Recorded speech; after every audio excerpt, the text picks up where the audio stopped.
Hello there. I'm Scotty. You're not. And Agent D. You know what? I just realized something.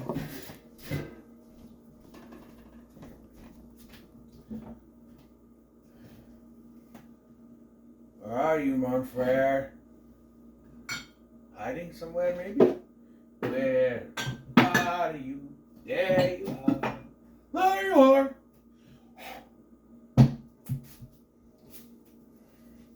I know I just got that glass, and I like to drink out of it. But this is Halloween Horror Month. I should not be drinking out of that glass. I should be drinking out of this one.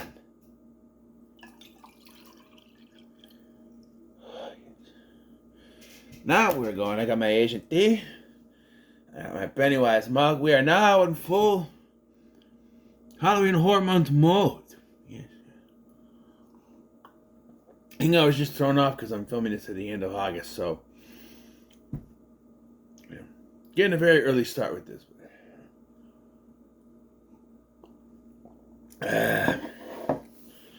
So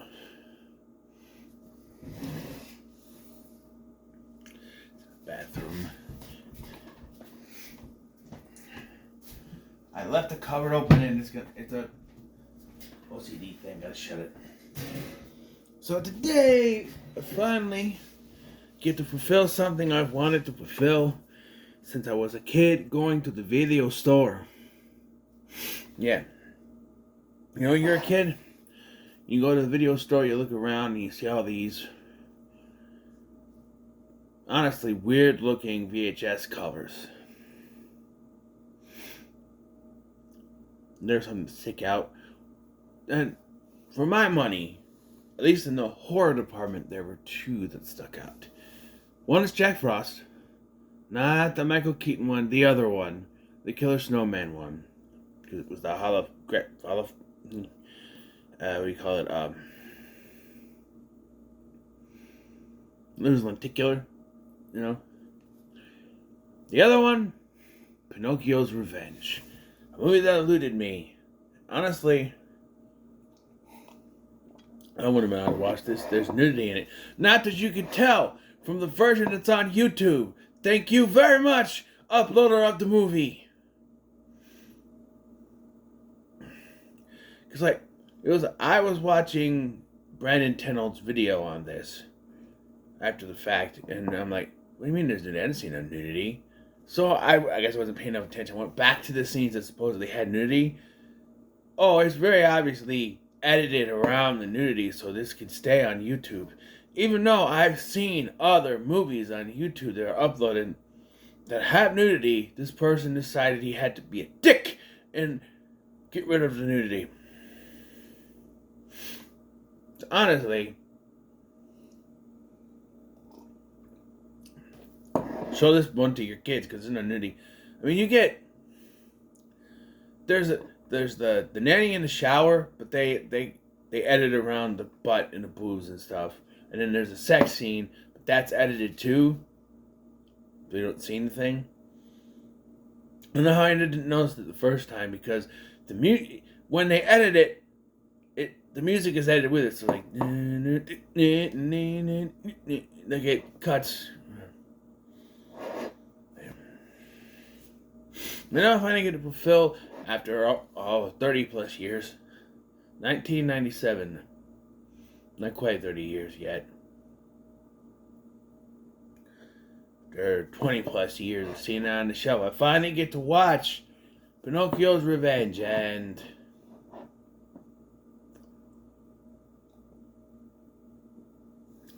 how did Kevin Sorbo put that?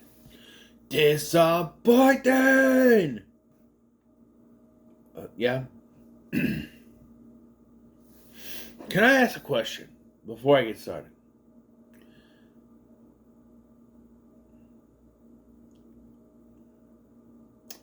What, to the director of this film, Kevin S. Tenney, to whoever wrote this, what were you trying to say with this film?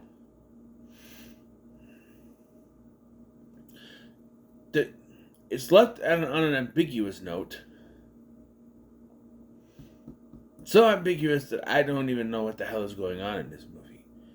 This movie follows a defense attorney who, as a case involving a gentleman who supposedly murdered his son, but also a bunch of other kids and people.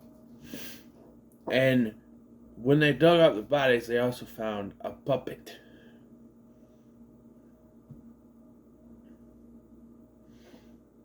Yeah. The attorney inadvertently takes the puppet home where her daughter is having a birthday party. Celebrating her birthday, she thinks it's a present, and then things start to happen with the daughter. I mean, I could try to wrap my head around what they're trying to say. Like, the clear message here is, oh, the doll was controlling the guy's son, and now it's controlling the daughter. And that'd be fine if we didn't already show that the daughter was a complete psychopath before she got the puppet. There's also a message that they try to connect it to the son of Sam killer. We don't know, it's a serial killer who claimed a dog told him to kill people. And there's another guy in here that says the TV told him to do it. Just trying to connect that to some kind of evil force or demon that is controlling inanimate objects or animals. They tell people to kill, and that's supposed to connect to the doll. There's no real explanation for what happens. The ending to this movie goes so out of left field. It's just like, okay. And then the ending scene is like, we're in a mental institution. Now they're going to explain it. Kind of like Psycho, right? Where the doctor's going to explain what's really going on. Nope. We just, she's going to be in here and we'll talk to her and... yeah, there's no... did the doll do it? Did the daughter do it? Nobody knows, including the writers of this fucking movie. And that would be fine to have this ambiguous note. If the movie was anything worthwhile, if we got a lot of weird doll stuff, if the kills were good, this is one of the most boring things I have ever watched. Because I want to say 20% is the killer doll stuff that you don't even see the doll do because it didn't have enough budget to do it. And 80% is courtroom drama because that's what you want.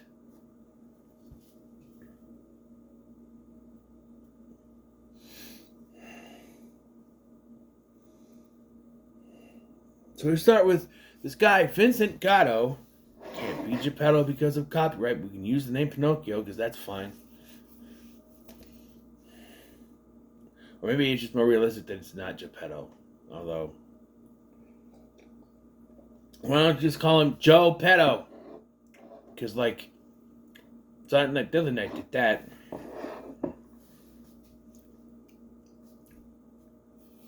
Anyway, he gets arrested trying to bury his son. And so he is being put on trial.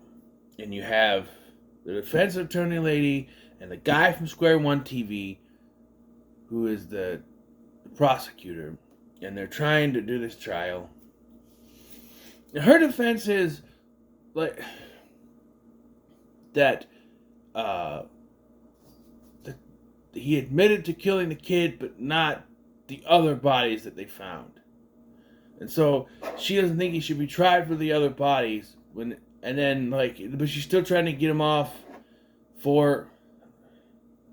I usually like courtroom drama stuff on TV, the Law and Order and shit. This was confusing to follow because whoever wrote this had a mental breakdown or something. I don't know. I don't know. But evidence was brought to her. Apparently she requested it like a month ago and it's not there. And one of them is the puppet. And the puppet ends up in her car. She brings it in the house for some reason. And the daughter finds it thinking that's the present that's for her.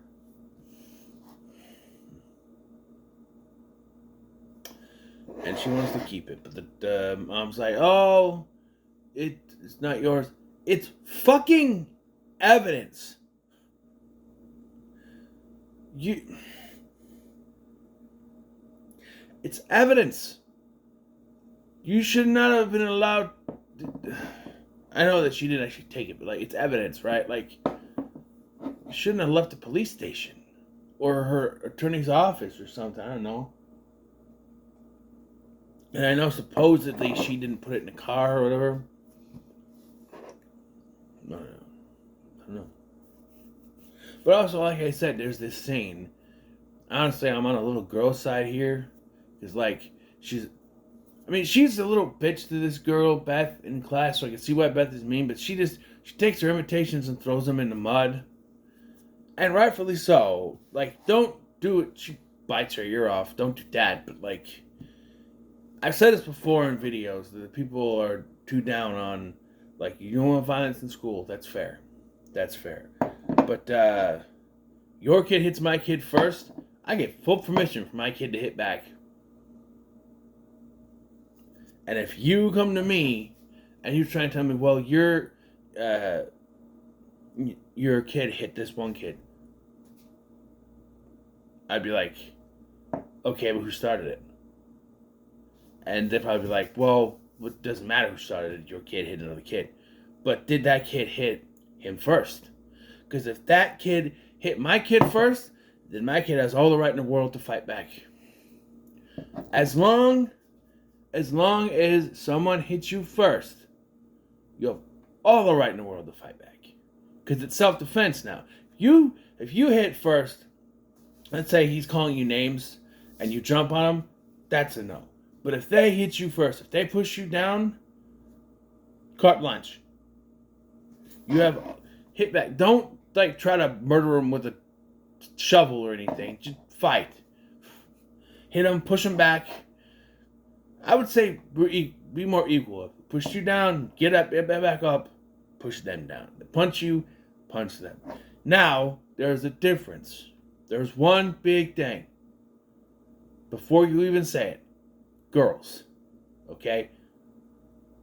If this is a girl who pushes a boy, then you can't push him back. That's just not, I'm saying like same-sex violence, right? Like a girl pushes a girl or a guy pushes a guy. You don't want the other, if the girl pushing a guy or a guy picking on a girl. However, if a guy picks on a girl, and this is kind of a double standard, the girl can fight back. Because guys can't hit girls, but girls can hit guys. I know it's a double standard. I know it's bullshit. But I think it's more plausible if a girl kicked a guy in the nuts in self-defense after being pushed down by said guy. Other than girl slapped guy in the face, so guy pushed her down a flight of stairs. Or pushed her down. That's a little too far. Because, guys can't hit girls, I'm not saying girls are precious or anything. I'm just saying, little bitch got what she deserved. Okay, back to the movie. Maybe not biting the ear, but I felt like this scene should have came after she got the doll, right? Not before, but it had to come before because of the invitations. So I don't know. Maybe maybe instead of having her attack her, you just do the whole thing where she's all angry and stuff and picks it up instead of having her attack. I don't know. Because I don't know what they're trying to say here. I really don't. But we get to the birthday party and we see Mom's boyfriend, Dirk. I don't know his name. I just turned my Xbox on for this.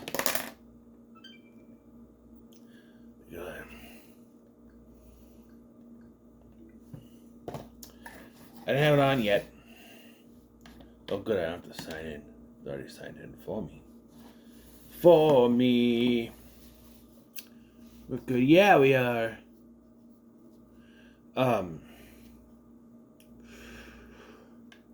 I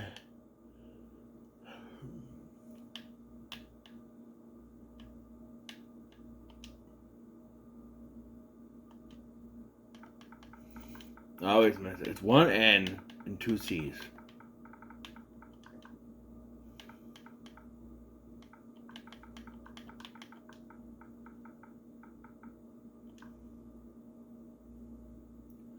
Why does it tell me it's wrong?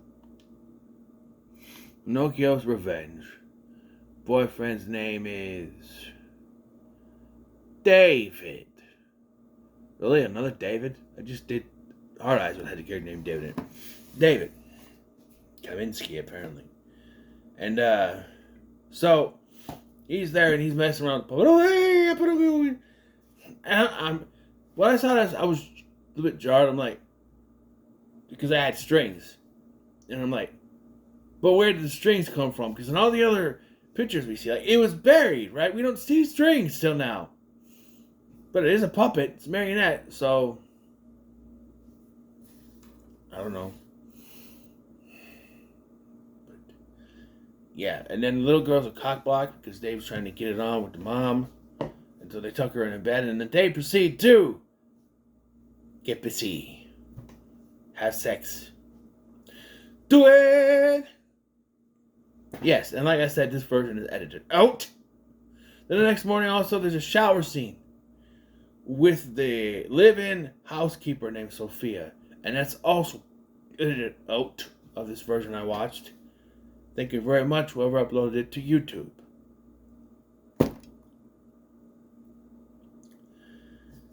And you can give it to me that this is the only reason why this is rated R is for the nudity, so the kids wouldn't see it and think. Honestly, this version you can show to your kids. Yeah, because without the nudity, this is probably... Well, kids would see the courtroom, so I'd be like... Right. Oh, I want to talk about this scene. Here's the scene I want to talk about. So, they're in a... She's in an interrogation room with the guy from Square One TV, the other lawyer. And one of them who I've figured out is the inmate. Because I missed the scene where the other guy, Gatto, electrocuted. He got sent to the chair. Gave him the chair! Yeah, I missed that part. So there's other guy there with him, who I guess is another criminal. And he's like, well, I have proof. They put him on a hook and he set him on fire or some shit. And here's proof. And it's like a tape recording. But it presses the button and it's literally just, ah! Ah! I'm just like, yeah, that's proof. That's proof. Sure. Her defense. My client's voice was not on that tape. Yeah, okay. Sure, but hear me out. After they played the tape, your client was going, yeah, he did it. Just so you know. Right? And then this is where around the time he says the TV told him to do it, the box told me to do it. Was someone on the TV? No, it was off. The box told me. That's where she's talking to. She keeps talking to this priest about stuff. And this priest, this looks like this crazy bitch. Right? So, we get not killed number one. Because, like, this is one of the worst edited scenes that I've seen. So, Pinocchio, who's voiced by the person who voices Gumby, is like, I'll teach her to bother you, or something. And we don't really see much. We see the stick pull through the bike spokes. She falls down the road. Bus supposedly hits her, although we only see it hit the bike, even though in one scene she's right there, then the next scene from the other side, there's fucking no one there, and they say she's in the hospital. And I'm like, how? She clearly didn't get hit. Who edited that? Why not a body double or a dummy or something? They just didn't have her in the shot. It just, I was convinced, oh, someone pulled her out of the way, didn't hit her. But then, no, she's in the hospital. She's in critical condition. I'm like, well, why is she in critical condition? She clearly did not get hit. There's nothing in that scene. And then, like, the little girl finds Pinocchio laying on top of the rake or whatever that was used. I'm like, okay. She tries to say Pinocchio did it. No one believes her. And there's like a session where she's talking to the doll, and we hear it on the TV, but when they play it back, she's just talking to herself. Okay. Sure.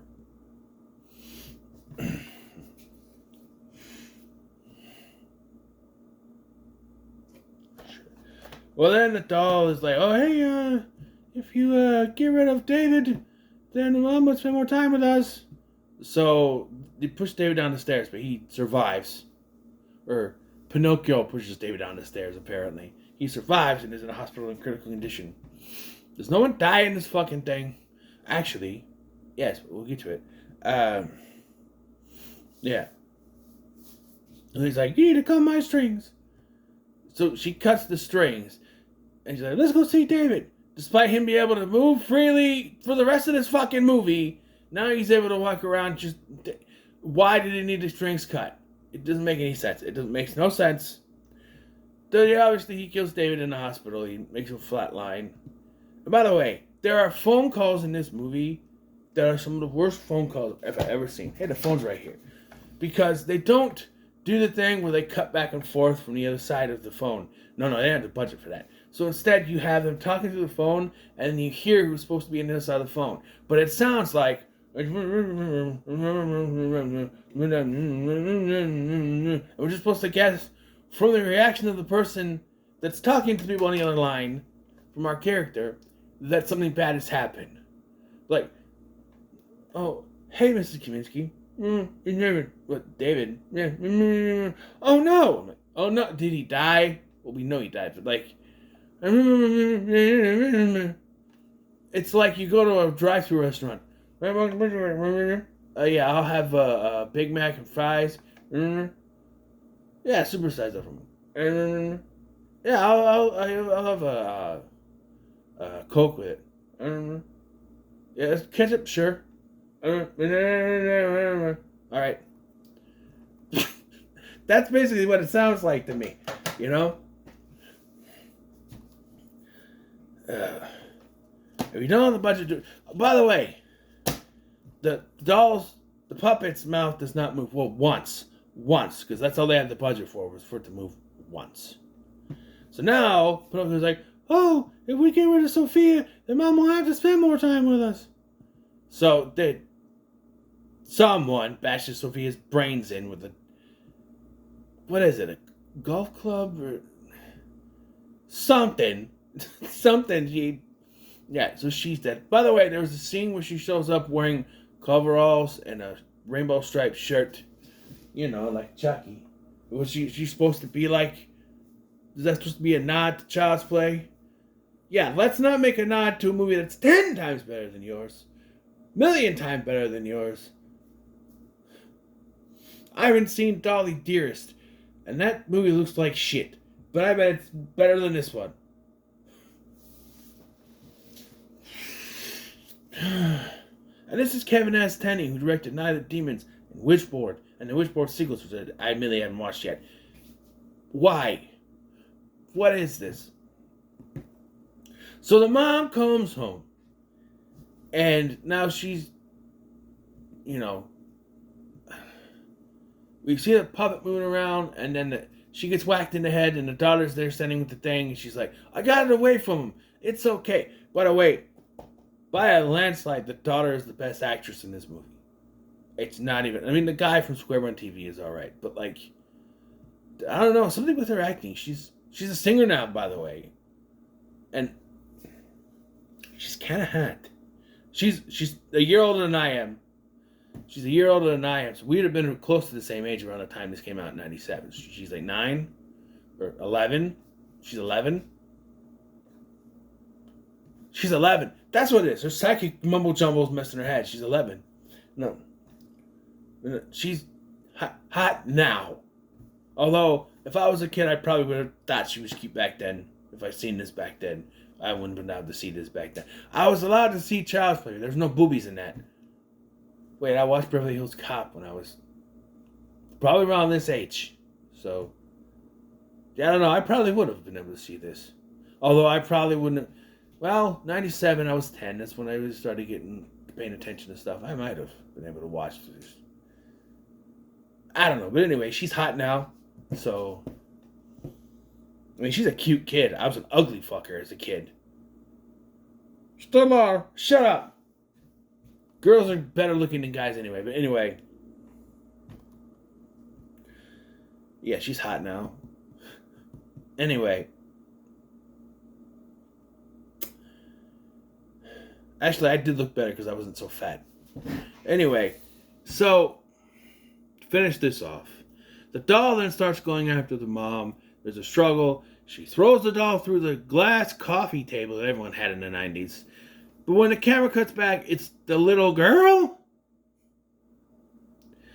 And I went, huh. What?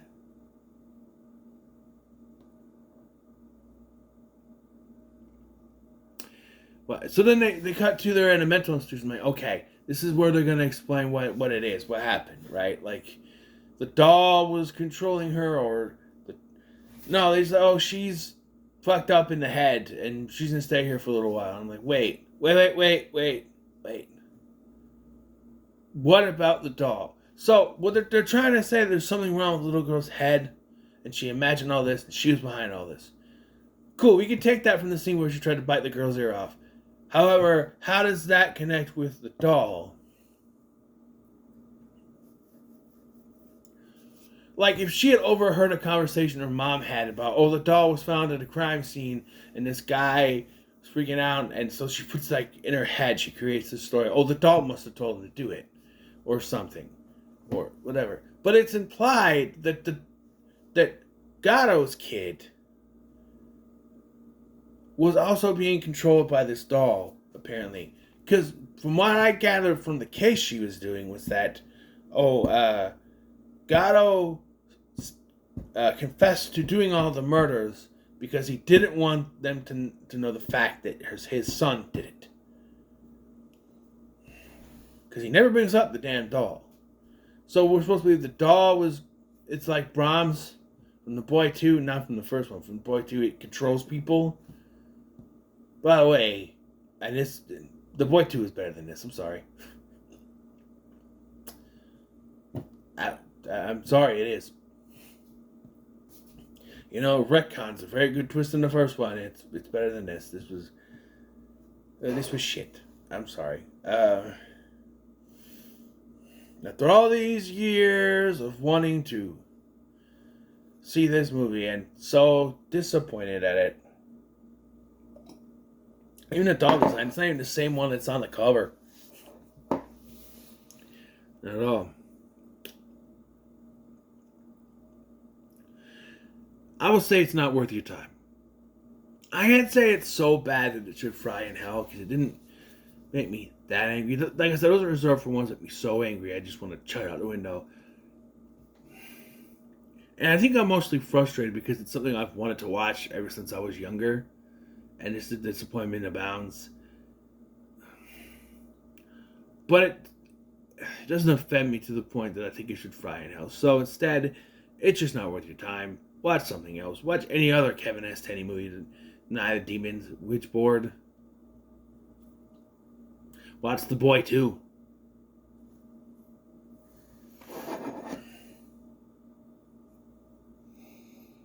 The Room is more entertaining than this movie.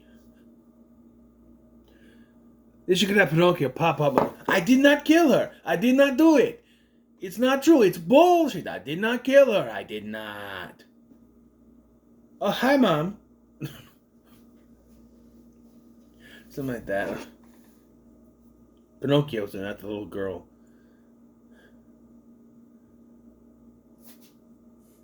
What if, like, she walked in and found the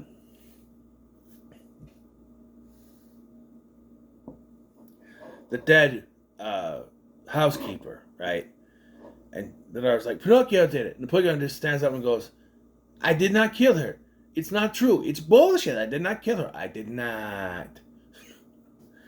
No, it would be funnier. Are you kidding me? You're gonna blame me for that shit? Especially with the voice of Gumby. She needs a psychiatrist, which she does have. So that's kind of, I don't know. Sure, you're trying to say that, the doll is not evil, but we see the doll move at certain points. But it's always in the presence of the little girl. So we're not exactly sure what we're saying is true. But if we're supposed to believe that it's all in the little girl's head, what's the Vincent Gatto thing? I'm sure it was just a way to get the doll there, but what's the Gatto thing? Right? Are we trying to say that his son was also messed up in the head? There's no other investigation. Like,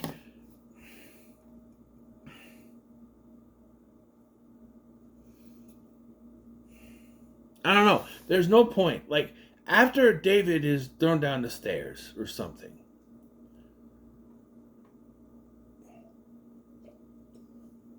maybe they show her security footage from the hospital, because it'd be that of her running with the doll. Figure out why she was there, figure out what's going on. She's trying to connect the doll, right?